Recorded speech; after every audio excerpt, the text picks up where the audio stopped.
Soy Gustavo Buntings y algo tuve que ver con la presencia del artífice Francis Alice y el curador Cuauhtémoc Medina en la Bienal Iberoamericana de Lima ya por el año 2002. Supongo que por ello se me ha pedido un testimonio reflexivo sobre lo que desde entonces ha implicado su intervención excéntrica en aquel contexto, cuando la fe mueve montañas. Una manipulación del paisaje, llamémosla así, lograda con el esforzado trabajo voluntario de 500 estudiantes de la Universidad Nacional de Ingeniería. Medio millar de peregrinos laborantes a los que se les sedujo, sin contrato económico alguno, para lograr a pulso, pala en mano, el desplazamiento ínfimo, 2, 3 centímetros, de una de las interminables dunas en los desiertos que solían rodear a la ciudad de Lima, pero que ahora se ven ellos mismos asolados por el crecimiento descontrolado de nuestra megalópolis metastásica. Máximo esfuerzo, mínimo resultado. Era el lema de aquel formidable desperdicio, entre comillas, de energías para una quimera en algo asimilable o contrastable, escoja usted, a esa conquista de lo inútil, novelada por Werner Herzog, el cineasta alemán cuyos desvaríos en la Amazonía pueden ayudar a entender los de nuestros amigos belga-mexicas en la tierra finalmente baldía que algunos insisten en llamar Lima. La tierra, precisamente. En el libro esencial que da culminación a la experiencia, Cuauhtémoc define esta como una especie de land art para los sin tierra. Un contrapunto cuasi social, por ejemplo, al Spiral Jetty de Robert Smithson. Este señalamiento es un acierto, pero quisiera sugerir como otra referencia posible, muy diversa, el intento alucinado de hacer levitar al Pentágono durante las marchas que en 1967 descendieron sobre Washington, D.C. en protesta por la intervención de los Estados Unidos en Vietnam. Miles entrelazaron entonces sus cuerpos y sus cánticos rodeando al cuartel general del ejército con la finalidad anunciada de exorcizarlo mediante la sola fuerza de las mentes allí aunadas por el ejercicio colectivo subversivo de la meditación. Todo al sonido hipnótico de mantras conducidos por Allen Ginsberg, nada menos. Por cierto, el edificio no pareció moverse, aunque Abbie Hoffman afirmaría luego que se logró elevarlo por algún instante, 2 o 3 centímetros, como la duna de Alice. ¿Acaso una alusión inconsciente también a las teorías de Marcel Duchamp sobre lo ultra leve, lo hiperdelgado, que tal vez deberían aplicarse también a la producción en Lima, tan aparatosa y sin embargo tan bellamente descrita por Alice como, en esencia, un beau geste? Ya lo dijo el propio Cuauhtémoc. No importa cuánto se movió la duna. Para zanjar de una vez la cuestión, digamos, la duna se movió lo necesario. Como fuere, más allá de cualquier comprobación empírica, el exorcismo del Pentágono quedó inscrito en la memoria utópica de la sempiterna lucha de las fuerzas del espíritu contra el poder y contra la materia. Algo así procuraba cuando la fe mueve montañas, en su propósito declarado de infiltrarse en la mitología urbana, en la leyenda del arte. Lo último, sin duda, se ha conseguido. ¿Acaso en demasía? con carátulas en Art Forum y cuánto hay.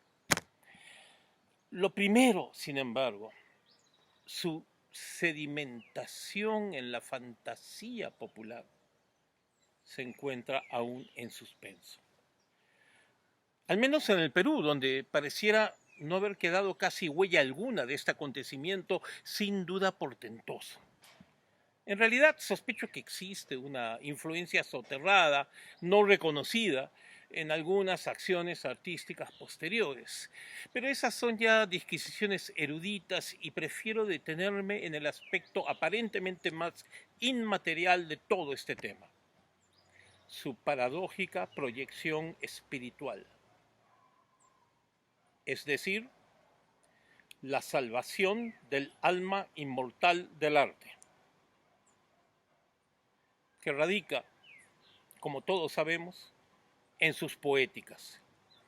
Aquí además definidas por la tensión compleja con sus políticas, insertas en el propio correlato de la obra por sus alusiones a lava la bandera y otros rituales de limpieza patria durante la lucha final contra la dictadura de Montesinos y Fujimori.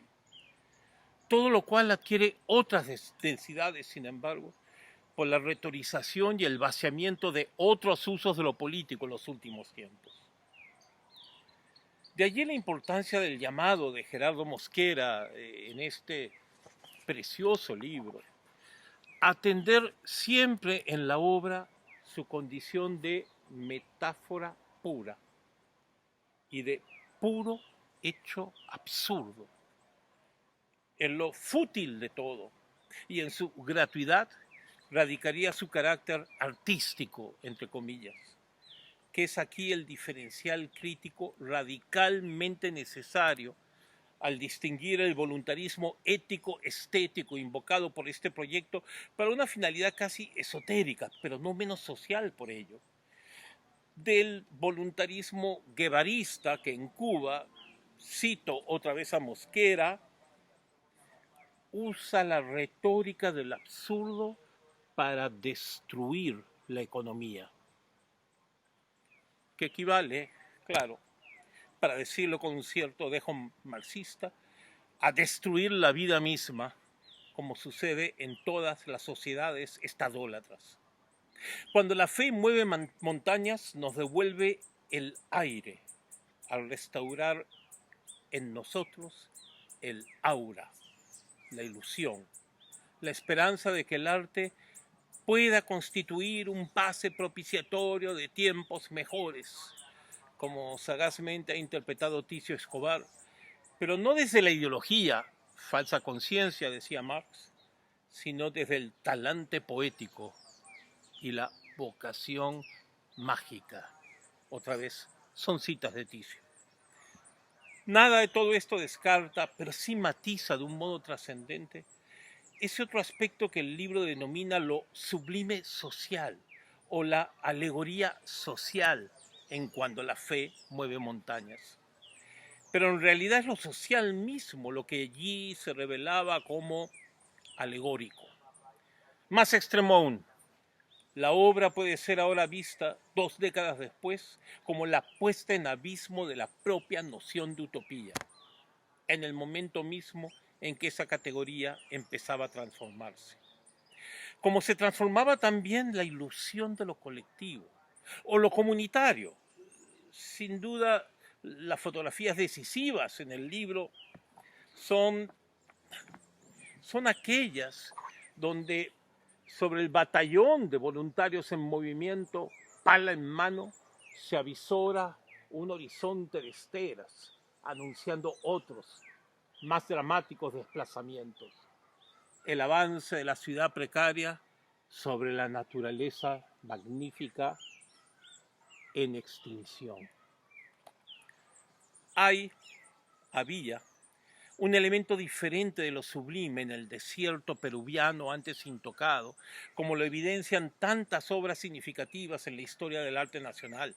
Jorge Eduardo Eyelson, Reinaldo Luza, Emilio Rodríguez Larraín, Esther Weinstein, Ricardo Vice. Sin necesariamente proponérselo, la propuesta de Alice va contra la marea de esas arenas sublimadas, sublimadas, sí, por nuestra clásica y postmoderna tradición estética. Arenas ahora crecientemente violentadas, profanadas por la expansión delirante de una Lima cada vez más tóxica. No el solo horror, sino sobre todo el error urbano que arrasa natura y cultura, que destruye a la ciudad, a la polis, en el gesto mismo de cimentarla. Y sin embargo, podría también decirse que lo que tras esa modernización informe asoma es la utópica ciudad futura, plural, social, socialista incluso, o ilusa. Así lo quiso ver José María Arguedas en su canto mesiánico de 1962 a nuestro padre, creador, Túpac Amaru, escrito en quechua como un himno además a las invasiones, entre comillas, de migrantes andinos en los baldíos de Lima. Pero medio siglo después, esos espacios prosperan más bien como epicentros del pujante ethos nuevo del emprendedurismo y el capitalismo popular. ¿Podrían tales paradojas verse asumidas en la inutilidad práctica de cuando la fe mueve montañas? Cuauhtémoc hablaba con justificada exasperación del carácter trágico del estado actual de la política latinoamericana, atrapada aún en sus formas, sus formatos cada vez más retóricos, anacrónicos, en tanto las lógicas del poder se redefinen en los peores postmodernos términos. El tiempo ha demostrado que esas palabras suyas tenían un alcance mayor y profético al que el propio Cuauhtémoc mismo avisoraba. Como en casi toda obra que importa, sus gestores eran instrumentos de un saber que los superaba. Ellos no lo sabían, pero esa suerte de semiosis cósmica los ubicaba en otro umbral trágico de la historia, local y continental. En los 2 años que marcan la realización de Cuando la fe mueve montañas, el Perú ingresaba a una maltrecha cuasi torpe revolución capitalista que, aún con sus desatinos innumerables, en 20 años sacó a la mitad de la población de la miseria. Al tiempo mismo, claro, que generaba otros infinitos, dramáticos problemas. Durante el mismo lapso, Venezuela vio cómo el chavismo destruía una de las economías más pródigas del planeta y arrojó a la indigencia al 90% de sus habitantes. Más importante aún, corrompió perversamente el alma misma de buena parte de nuestras izquierdas, cierta izquierda, en todo el continente, hasta el punto que la redención, la regeneración, sobre todo moral de esa tendencia, es hoy una tarea política de radical urgencia. Esa tarea es también poética. Quiero pensar que cuando despertemos del sueño, de la pesadilla, de la ideología que produce monstruos, derivas como las de Cuando la fe mueve montañas tendrán un papel incisivo para esa renovada tarea utópica. Recuperada, como quiere Gerardo, desde su condición deliberadamente absurda y por ello mismo tan pertinente y tan llena de fe y de esperanza, como el propio Cuauhtémoc subraya en una de sus glosas. Está también la caridad implícita en esa proyección mística que, sin embargo, él mismo desdibuja. Por un lado, Alice habla de su labor en términos de introducir un paliativo, un espacio de bálsamo, una sanación, cuya dimensión espiritual, no obstante, se enuncia para ser de inmediato relativizada. Se trata, señalan estos evangelios, de librar a la fe de su dominio teológico. Para ello lo que se procura es, cito, un milagro profano. Me pregunto hasta qué punto ese adjetivo profano es preciso. Bueno, sin duda lo es en algún propósito consciente del curador, en su papel necesario de control racional de daños artísticos. Un rol, sin embargo, que él mismo revela poroso y maleable a energías otras. Maravilla. Por ejemplo, cuando Cuauhtémoc o Francis, no está claro, relata cómo fue convencido por uno de los voluntarios a realizar un pago pagapu, una pequeña ofrenda andina para solicitarle a la tierra permiso por la alteración de su superficie a la que el ejército de lo inútil en pocos minutos daría inicio.